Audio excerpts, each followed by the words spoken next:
Assalamualaikum warahmatullahi wabarakatuh. Ah, Perkenalkan, nama saya Ahmad Zuhri, NIRM 0411718098.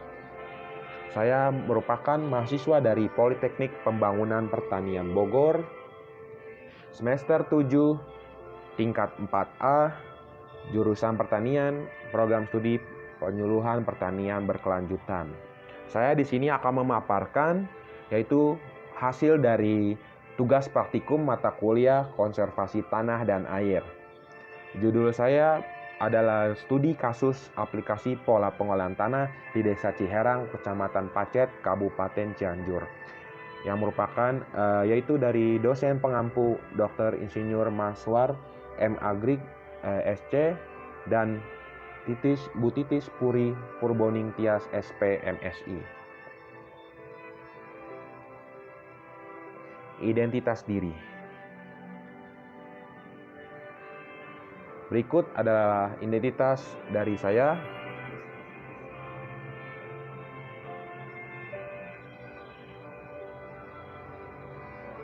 Ya. Saya akan memaparkan dulu definisi dari konservasi tanah. Konservasi tanah adalah penempatan setiap bidang tanah pada cara penggunaan yang sesuai dengan kemampuan tanah tersebut dan memperlakukannya sesuai dengan syarat-syarat yang diperlukan agar tidak terjadi kerusakan tanah, menurut Arsyad 2006. Lalu, sistem pengolahan tanah. Sistem pengolahan tanah merupakan suatu proses mengolah tanah untuk menjaga dan meningkatkan kesuburan tanah. Sistem pengolahan tanah dapat dilakukan dengan pemupukan organik dan anorganik. Pengolahan tanah secara organik banyak dikembangkan oleh masyarakat sekarang sehubungan dengan meminimalisir penggunaan pupuk kimia. Penggunaan pupuk kimia secara terus-menerus dapat menyebabkan yaitu perubahan struktur tanah dan kekurangan hara pada tanah. Pengolahan tanah organik lebih menekankan pada penggunaan pupuk organik yang ramah lingkungan dan dapat memperbaiki struktur tanah, menurut Suhardi Teja 2001. Lalu metodologi.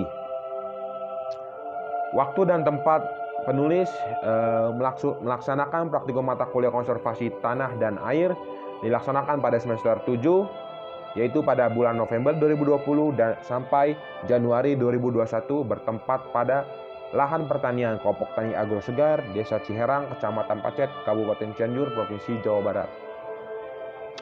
Cara kerja yang dilakukan oleh penulis yaitu melakukan pengamatan dan mempraktikkan secara langsung yaitu pengolahan lahan di lahan yang sedang digarap oleh petani. Kemudian penulis melakukan wawancara langsung kepada petani terkait pengolahan tanah yang dilakukan saat praktikum. Saat praktikum, penulis melakukan wawancara kepada dua petani yang masing-masing memiliki cara pengolahan tanah yang berbeda, yaitu dengan cara mekanik, menggunakan cangkul, dan menggunakan teknologi alat mesin pertanian berupa kultivator. Hasil dan pembahasan.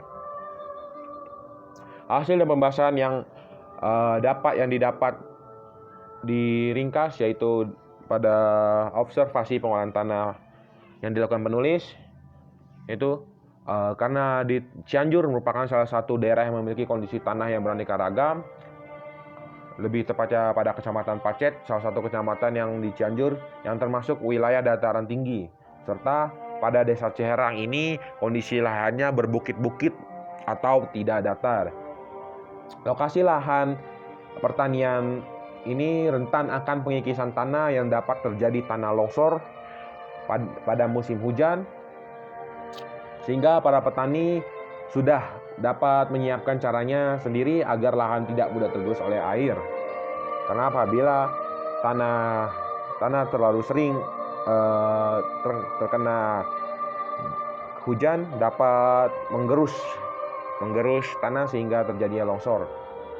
Petani di Desa Ciherang menggunakan beberapa cara untuk mengolah tanahnya, yaitu dengan cara manual berupa cangkul dan secara mekanik menggunakan alat sintan berupa kultivator. Umumnya petani Desa Ciherang menggunakan cangkul karena petani di Desa Ciherang sudah terbiasa dan cenderung usia lanjut atau di atas 50 tahun. sehingga pengolahan tanah dengan cara manual dan lebih sulit untuk mengoperasikan mesin pertanian karena tidak semua petani di sini dapat menggunakan kultivator karena tidak semuanya mendapatkan bantuan dari pemerintah berupa kultivator. Nah, ada beberapa petani desa Ciherang yang menggunakan alat kultivator dalam mengolah tanahnya. Kultivator ini dinilai lebih efektif dan efisien oleh petani dalam pengerjaannya, sehingga tidak memerlukan waktu yang lama untuk menyelesaikan pengolahan lahan karena lebih cepat dan lebih mudah digunakan oleh satu orang. Lalu, hasil yang diperoleh dari penggunaan kultivator juga dinilai lebih baik karena tanah yang diolah akan lebih gembur dan halus, berbeda dengan penggunaan cangkul yang berpeluang meninggalkan tanah yang belum terolah atau masih terbentuk bongkahan, karena petani juga tidak terlepas dari human error. Lalu, baik dalam menggunakan cangkul ataupun alsintan, pada dasarnya tentu keduanya memiliki kekurangan dan kelebihan. Kondisi wilayah di desa Ciherang berbukit-bukit sehingga sulit apabila menggunakan alsintan secara keseluruhan. Sistem konservasi yang dilakukan di daerah ini yaitu dengan cara membuat terasering di area lahan yang berbukit-bukit, melakukan penanaman tanaman border pada pematang seperti tanaman umbi-umbian, tanaman serai, dan tanaman lainnya.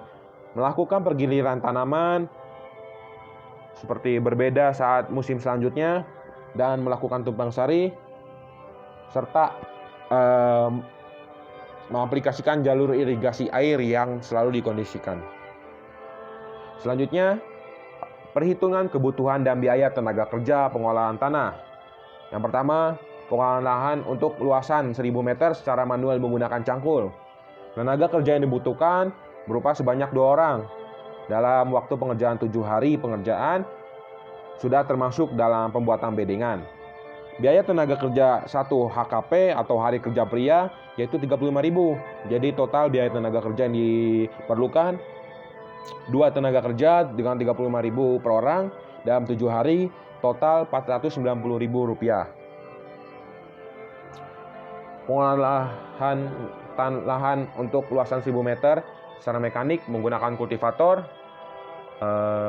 biaya sewa plus alat tenaga kerja untuk luasan 1000 meter yaitu 250.000. Pengerjaan dilakukan dalam 1 hari dan lebih efektif dan lebih efisien dalam 1 hari tersebut. Lalu biaya bahan bakar yang diperlukan dalam 1000 meter tersebut yaitu menghabiskan Rp40.000. Biaya pembuatan bedengan 1 hari kerja pria dengan 2 tenaga kerja yaitu jadi totalnya Rp70.000. Total biaya yang diperlukan dengan secara mekanik menggunakan kultivator yaitu Rp360.000. Jadi lebih murah menggunakan kultivator. Berikut dokumentasi kegiatan praktikum mata kuliah konservasi tanah dan air.